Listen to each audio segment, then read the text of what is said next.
Welcome to Tinkering Check. On today's video, I'll be bringing this sketch I made to life, a small explorer bot taking a rest. Stick around for the build.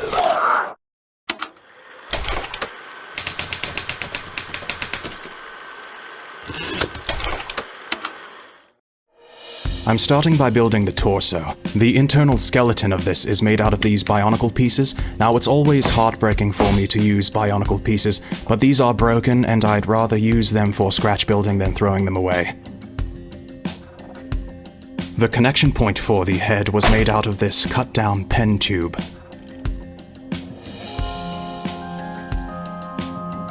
This is another broken bionicle piece, and I'm gluing it to the back to make the connection point for the ball socket joints of the legs.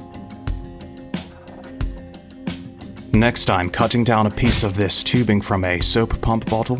This will add some more internal structure, and it will provide a connection point for the ball sockets of the arms later. This is a little knight figure toy of some sort.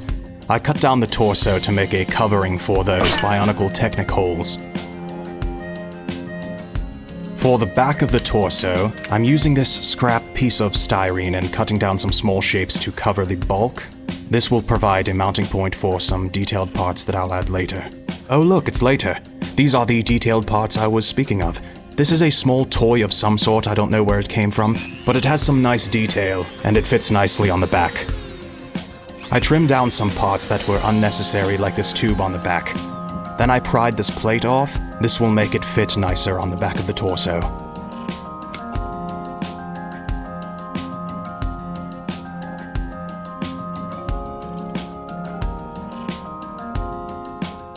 Here's that piece now glued to the back, and the torso is starting to take shape.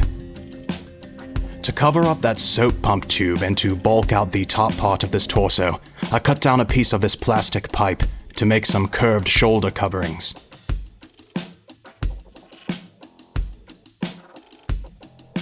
Now, there was some empty space there under those shoulders that I wanted to fill, so I'm using these knockoff Lego studs, and I shaved them down just a touch to make them fit nicely.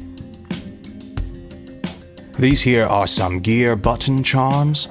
I'm using these to cover that open section and give the shoulders a more robotic look.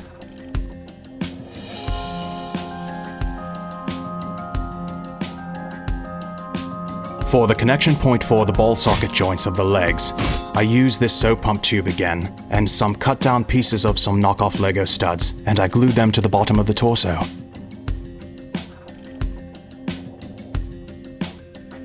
There was still some empty space there under the arms, so I cut down some small shapes out of styrene and glued them in place. This is that cut off piece from the bottom of the back. I'm shaving it down to match the curve of the torso, and I'm gluing it back in place to add some more detail. And that void between the two parts is still uneven, so I used some CA glue and baking soda to fill the gaps. The space next to that piece needed filled, so I cut some circles out of styrene using a leather punch. Then I added some more to a few other empty spots. And that is the main bulk of the torso complete.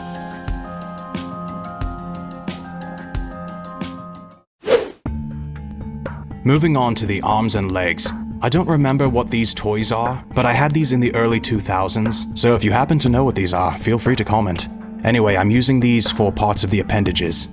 For the pivot points, i.e. the elbows and knees, I'm using Hot Wheels wheels, and I cut out a small part for those rods to sit into, and then I glued them in place.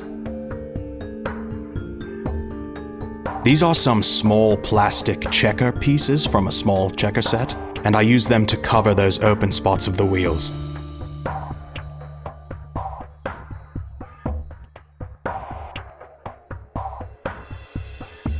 For the lower part of the legs, I used some pieces from a cheap Sorry board game, and some more of those knockoff Lego studs. I cut them down to make a better connection point to the knees, and then I glued those parts together. And these Sorry pieces are just a little too shallow, so I'm using more of those checker pieces to lengthen them. For the feet, I cut down these old superglue caps. And this orange dome here is the barrel of a cheap plastic water pistol. I cut one in half, and they make great toe pieces.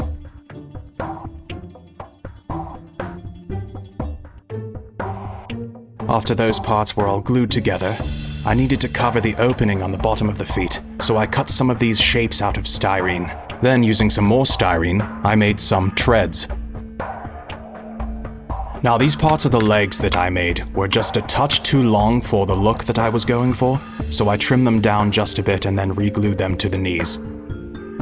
These parts were all ready to be connected, so I glued them all together. And with that, the legs are complete. Next up, I made the hands. Now, if you watched my Big Bot Bash 3 video, you would have seen that I used these knockoff Lego minifigure torsos, and I'm doing the same again for this build. The fingers were made out of these Lego appendages. I don't remember which set they came from, but for the fingertips I used these wooden beads. And these parts were just a touch too long, so I trimmed them down so that the fingers could sit farther back.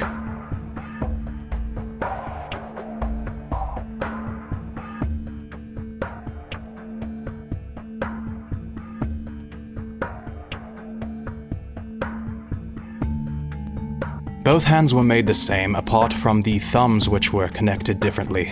One of the hands needs to hold the oil can that the bot is drinking from. For the oil can, I used this plastic barrel that came from some sort of toy set. Now, moving on to the arms, I made the upper parts the same way I made the legs, by using those connector toys and Hot Wheels wheels for the joint. The forearms were made using small pieces from that same connector toy set. Then I used wooden beads to create the wrist joint. After all these parts were assembled, it was time to glue the shoulder to the torso. You'll see me standing the torso up there. I keep punishing myself by building these bots in awkward poses, which makes attaching the limbs sort of tedious and, as I said, awkward. But it makes for a much more dynamic and interesting looking model in the end, so it's worth it.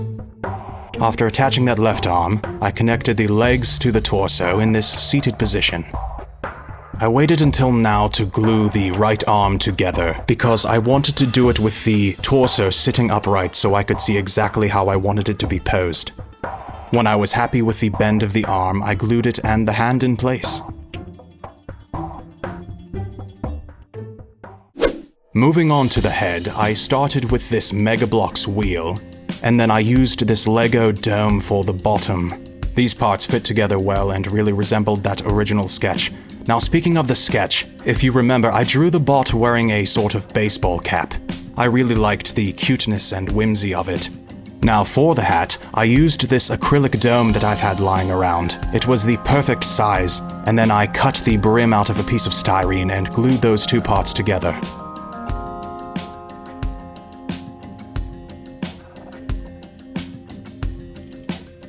To make the cap sit more naturally on the head, it needed to tilt back just slightly, so I used some sandpaper to sand down a slant on the wheel.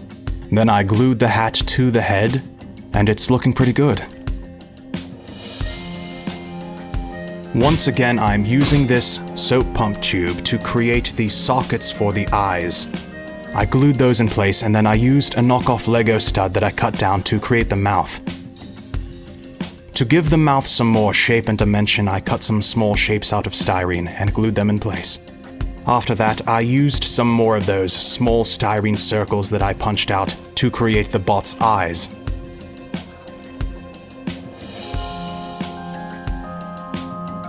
To add some more detail to the head, I of course used some more punched out styrene, and you'll see me using an X-Acto blade to apply all of these parts. I've found that the best way to glue all of these tiny plastic parts in place is to use an X-Acto knife with a fresh blade. But anyway, the head needed to sit slightly higher on the neck, so I extended it with another knockoff Lego stud. Once all of the bot's parts were assembled, it was time to attach the oil can. As I said earlier, I think this is a barrel from some sort of toy set, but it's the perfect shape and size for a small oil beverage. Now for the straw, I'm using the inside tube of a mechanical pencil, and I'm holding it over a flame to melt the plastic and bend it in shape. If you decide to do something like this, please take care of your lungs and use a respirator. Plastic fumes are very, very bad for you. But anyway, to connect the straw to this oil can, I used this tiny plastic wheel that I think came from a broken printer. Once those parts were glued together, I connected the can to the hand. I'm putting the straw in place now so you can see how it looks, but because I want the straw to remain clear, I'm not going to glue it in place yet. That will actually be the last thing I do for this build, because I don't want to get paint on it. To add a touch more detail, I cut some shapes out of styrene and glued them in places where it felt appropriate.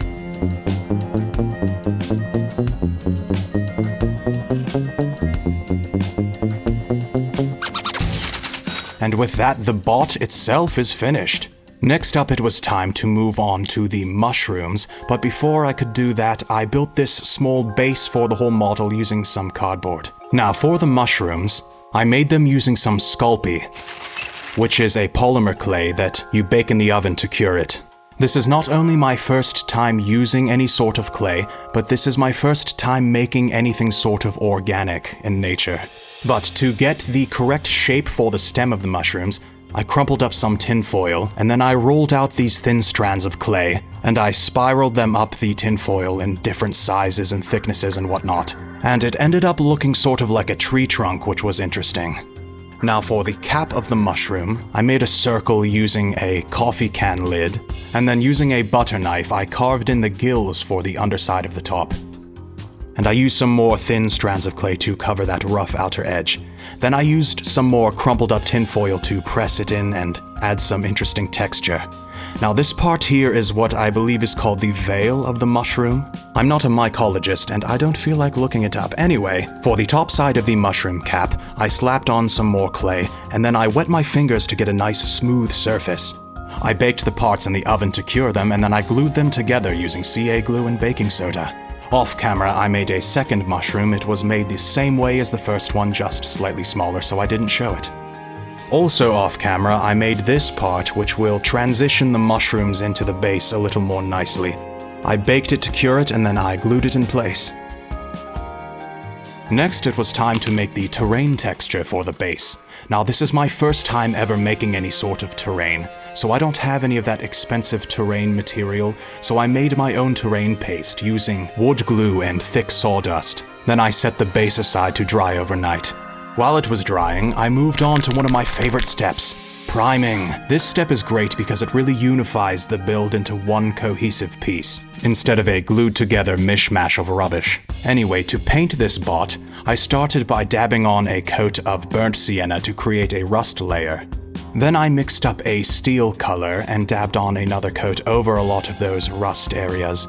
Most of these parts will get covered with color, but I found that it's definitely better to do the whole thing because you never know where the colors are going to be chipping off and whatnot. I want this bot to be a little bit weathered. Now, speaking of chipping colors, I dabbed on a coat of this nice blue. I think it fits the vibe of this bot very nicely.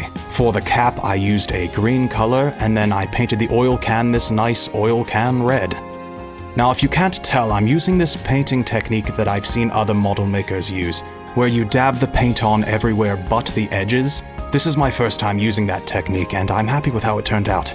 I wanted to add some more visual narrative to this build, so I drew the number 4 onto the side of the cap and painted it white. I was thinking maybe this is the 4th in a series of explorer bots sent out to other planets to survey and collect data. And after a long, successful day of this little bot exploring the terrain of an unknown world, he sits down under the shade of some giant mushrooms and cracks open a can of his favorite oil.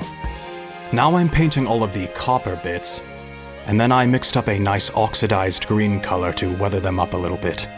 Then I used a sponge to dab some earth colors onto the bottom of the feet, and the paint job for the bot is complete.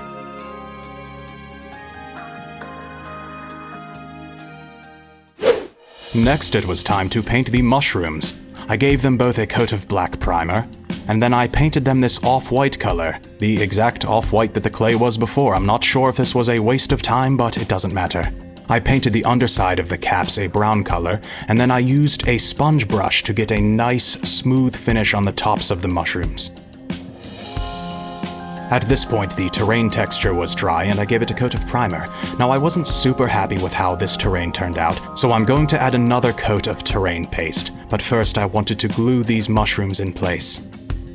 Now for that second coat, I mixed up a new terrain paste using wood glue and sawdust, but this time I added some green paint as well. And I slathered that on the whole thing. I sprinkled on some more sawdust and set it aside to dry overnight. It's now the next day and that terrain paste is once again dry, but before I can paint that terrain, I want to finish painting the mushrooms. I mixed up a wash using some brown acrylic paint and some water, and I brushed it into all the cracks and crevices. I then used a paper towel to dab up all the excess, leaving all of the wash in those cracks. I went back to that original off-white color to lighten up the tops of the mushrooms again. Then using that same off-white, I painted all of the high spots of all of these ridges running up the stems. To paint the terrain, I mixed up a slightly darker green color and covered the whole thing. Then I dry brushed on a lighter green to hit all of the high spots. And with that, the paint job is finished. The only things left to do for this build are to finally attach that straw and glue the bot in place. And with that, this build is complete.